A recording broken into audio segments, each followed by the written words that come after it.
Hello friend, this is से कहते शाम। Welcome to GH knowledge pro. तो फ्रेंड, आज हम डिस्कस करने जा रहे हैं बेसिक नॉलेज ऑफ ज्योग्राफी। यानी आप अगर ज्योग्राफी को जानना चाहते हैं, आप ज्योग्राफी के विषय में कोई नॉलेज नहीं है, आप पहली बार ज्योग्राफी पढ़ना चाहते हैं, तो ये वीडियो आपके लिए सबसे बेस्ट वीडियो होगा। क्योंकि हम डिस्कस करने जा रहे हैं यहाँ पर बेसिक नॉलेज ऑफ ज्योग्राफी। यानी ज्योग्राफी के विषय में जानने से पहले हमें ये बेसिक नॉलेज होनी चाहिए, जैसे feature of globes, latitude, longitude. ये सारी नॉलेज के बिना हम ज्योग्राफी को समझ नहीं सकते। तो ज्योग्राफी को जानने के लिए ये बेसिक नॉलेज पर आज हम डिस्कस करने जा रहे हैं। अगर आप चैनल पर नए हैं तो चैनल को लाइक कीजिए और सब्सक्राइब करें। मैं आपको इस वीडियो में पूरी तरह समझाने जा रहा हूं ज्योग्राफी के जो बेसिक नॉलेज हैं, जैसे इक्वेटर क्या होते हैं, लैटिट्यूड क्या होते हैं, लॉन्गिट्यूड क्या होते हैं, एक्सिस क्या होता है, ऑर्बिट क्या होता है, नॉर्थ हेमिस्फीयर, साउथ हेमिस्फीयर, सारी चीजें की जानकारी देने जा रहा हूं। अगर ज्योग्राफी को आप समझना चाहते हैं, सारी चीजों की जानकारी आपके लिए बहुत ही महत्वपूर्ण है, तो वीडियो को अंत तक देखते रहिए।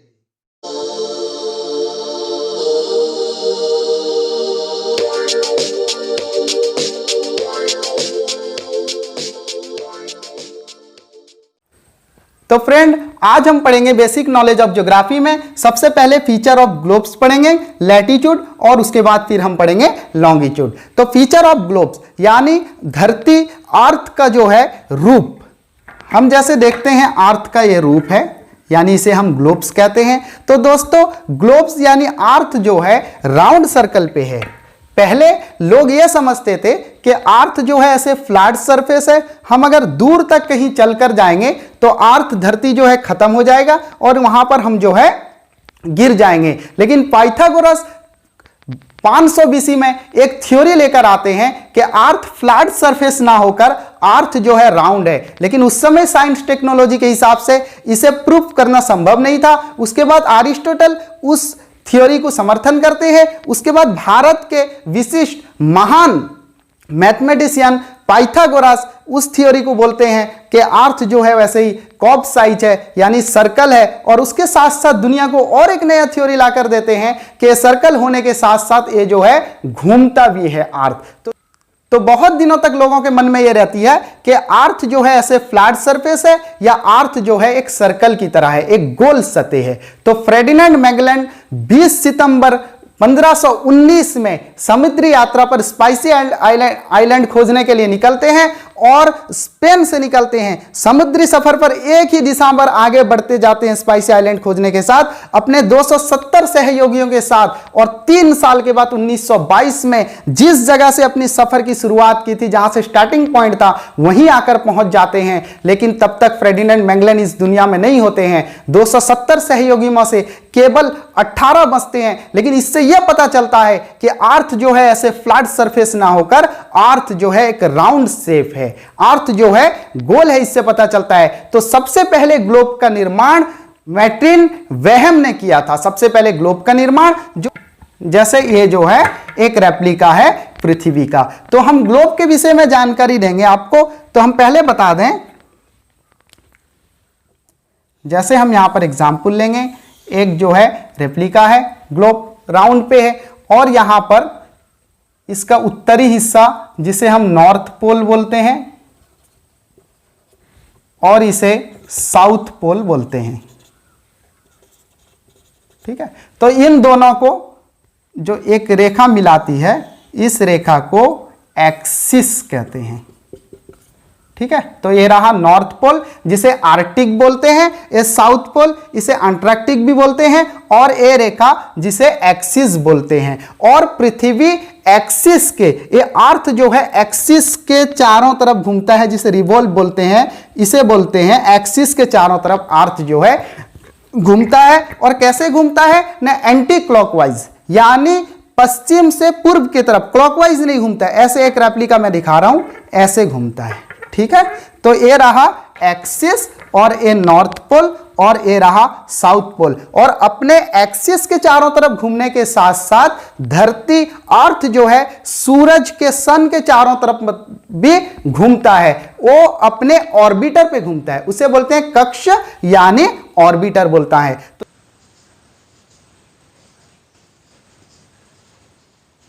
ठीक है, इस चीज को बोलते हैं इक्वेटर और इक्वेटर के ऊपर वाले हिस्से को हम बोलते हैं नॉर्थ हेमिस्फीयर और नीचे वाले हिस्से को हम बोलते हैं साउथ हेमिस्फीयर, यानी उत्तरी गोलार्ध और ये दक्षिणी गोलार्ध। और यहां पर जैसे मैं बताया था ये नॉर्थ पोल है और ये जो है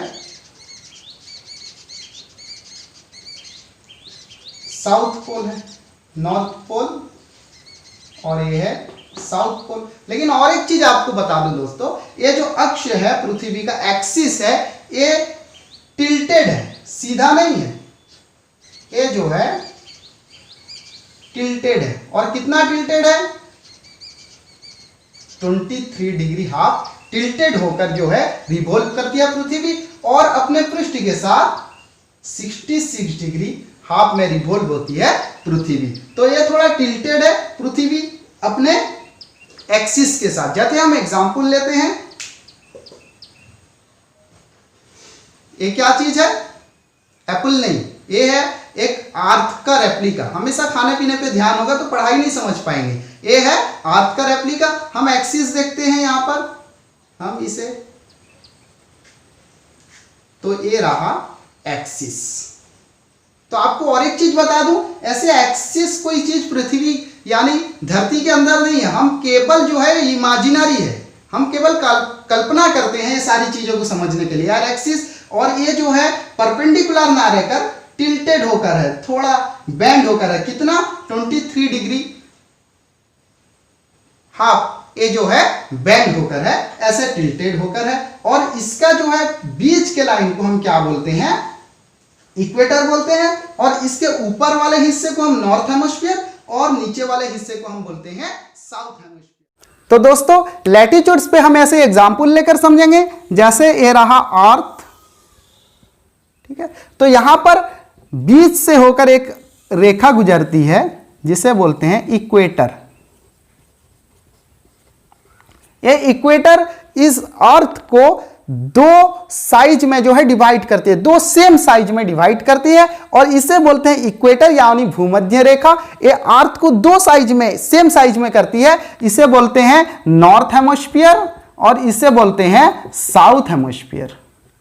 ये रहा नॉर्थ हेमिस्फीयर ये हिस्सा और ये रहा साउथ हेमिस्फीयर। तो हम समझते हैं जैसे एग्जांपल के जरिए, इसे हम समझते हैं आर्क और हम यहां समझते हैं बीच में जो रेखा है ये रहा इक्वेटर और ये रहा नॉर्थ हेमिस्फीयर और ये रहा साउथ हेमिस्फीयर, उत्तरी गोलार्ध, ये रहा दक्षिण गोलार्ध। बीच का जो रेखा है वो है इक्वेटर। और इक्वेटर के साथ इसे और कुछ रेखाएं हैं जो और कुछ लैटिट्यूड्स हैं। ये सबसे बड़ा लैटिट्यूड्स है, इक्वेटर जो है पृथ्वी सतह के बीच में जो है सबसे बड़ा लैटिट्यूड्स है। और कुछ इंपॉर्टेंट हैं जैसे 23 डिग्री हाफ नॉर्थ और 23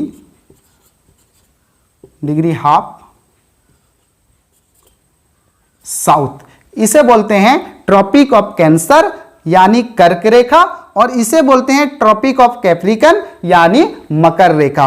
तो यहां पर इक्वेटर जिसे हम 0 डिग्री लेते हैं और यहां पर डिग्री 1 2 3 अप टू कहां तक? नॉर्थ पोल तक यानी 90 डिग्री तक। और साउथ पे भी ऐसे जो है लैटिट्यूड्स नॉर्थ साउथ पोल यानी 90 डिग्री तक होते हैं। ये 23 डिग्री हाफ में आता है ट्रॉपिक ऑफ कैंसर यानी कर्क रेखा और साउथ पे 23 डिग्री हाफ पे आता है ट्रॉपिक ऑफ कैप्रिकन यानी मकर रेखा। और इसके अलावा और कुछ रेखाएं हैं जैसे 66 हाफ और साउथ पे 66 हाफ। नॉर्थ पे 66 डिग्री हाफ को बोलते हैं आर्कटिक सर्कल और साउथ पे बोलते हैं इसे अंटार्कटिक सर्कल। तो दोस्तों चलिए जानते हैं इसके डिग्री के बारे में हम समझते हैं, इसके एंगल के बारे में हम समझते हैं। जैसे हम यहां पर इसको सेंटर पॉइंट लेते हैं और 60 डिग्री करते हैं, इस पे जो सर्कल जाता है ये लैटिट्यूड को बोलते हैं 60 डिग्री नॉर्थ लैटिट्यूड्स। वैसे ही हम जैसे लेंगे 10 डिग्री 30 डिग्री 45 जितना भी लेंगे, इस पे जो सर्कल होते हैं इसे हम बोलते हैं लैटिट्यूड्स बोलते हैं। जैसे 10 पे हो 25 45 जो भी हो अप टू कहां तक? 90 डिग्री तक, इसे बोलते हैं नॉर्थ लैटिट्यूड्स। ठीक है। वैसे ही साउथ पे इसे बोलते हैं साउथ लैटिट्यूड्स। ठीक है, तो इसे बोलते हैं नॉर्थ लैटिट्यूड्स, इसे बोलते हैं साउथ लैटिट्यूड्स। तो इसकी जानकारी के लिए मैं और एक एग्जांपल दे रहा हूं, जैसे ए रहा इक्वेटर और ए रहा नॉर्थ हेमिस्फीयर उत्तरी गोलार्ध, ए रहा साउथ हेमिस्फीयर यानी दक्षिणी गोलार्ध। जैसे हम 23 डिग्री, हम इसको और एक शेप लेंगे, इसका और एक साइज निकालेंगे।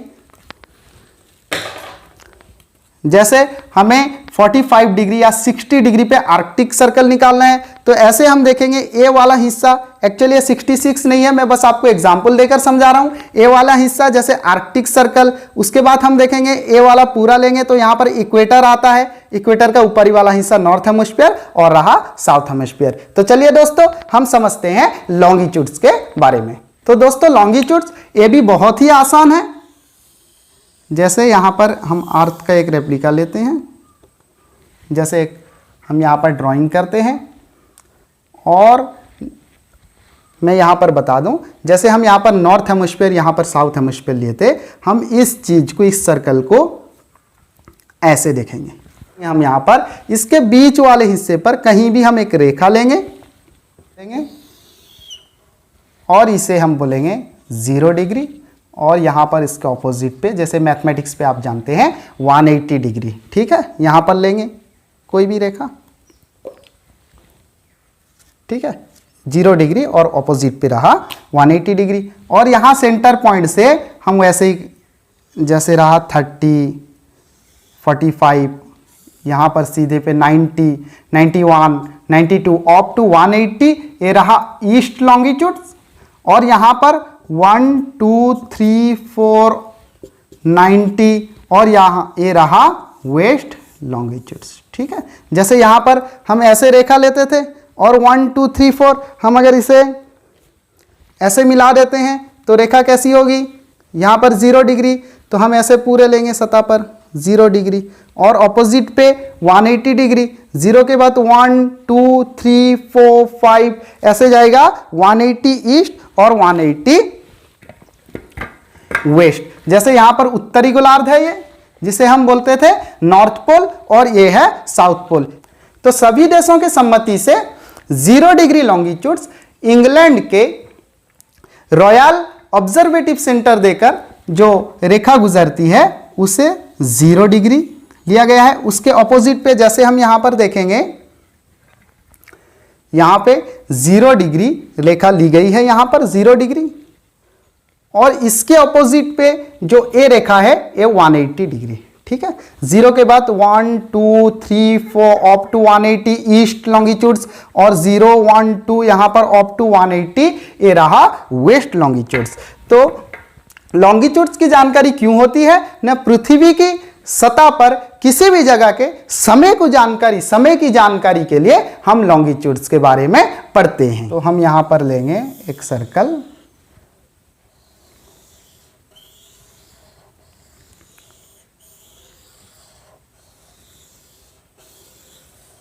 तो ये सारे लॉन्गिट्यूड्स हैं, और आपको और एक सिंपल बातें बता रहा हूं।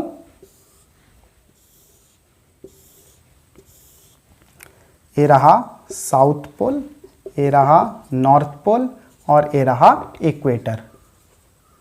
ठीक है, तो ये लॉन्गिट्यूड्स और लैटिट्यूड्स जो लॉन्ग हैं ये लॉन्गिट्यूड्स हैं। ठीक है, और जो लेटा हुआ है ये लैटिट्यूड्स है।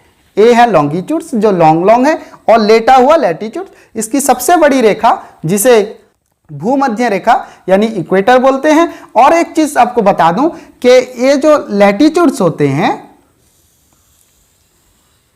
ये पैरेलल होते हैं, और 1 डिग्री लैटिट्यूड्स का गैप जो होता है वो 111 किलोमीटर। लेकिन लॉन्गिट्यूड्स जो हैं ये पैरेलल नहीं है, ये जो है इक्वेटर के पास गैप ज्यादा है, और जाकर फिर जो है पोल एरिया में ये आपस में मिल जाते हैं। ठीक है, आप ऐसे देख सकते होंगे, यहाँ इक्वेटर के पास गैप है और आकर यहां पर मिल जाते हैं। लेकिन लैटिट्यूड्स जो है वो पैरेलल पे चलते हैं। तो दोस्तों आज के लिए बस इतना ही। नेक्स्ट क्लास में आपके लिए और एक नया वीडियो लेकर आऊंगा, इंटरनेशनल डेडलाइन। तो वीडियो कैसा लगा आपको कमेंट में जरूर बताइएगा। अच्छा लगा हो तो हमारे चैनल को सब्सक्राइब जरूर करें। आज के लिए बस इतना ही। शुक्रिया, थैंक यू।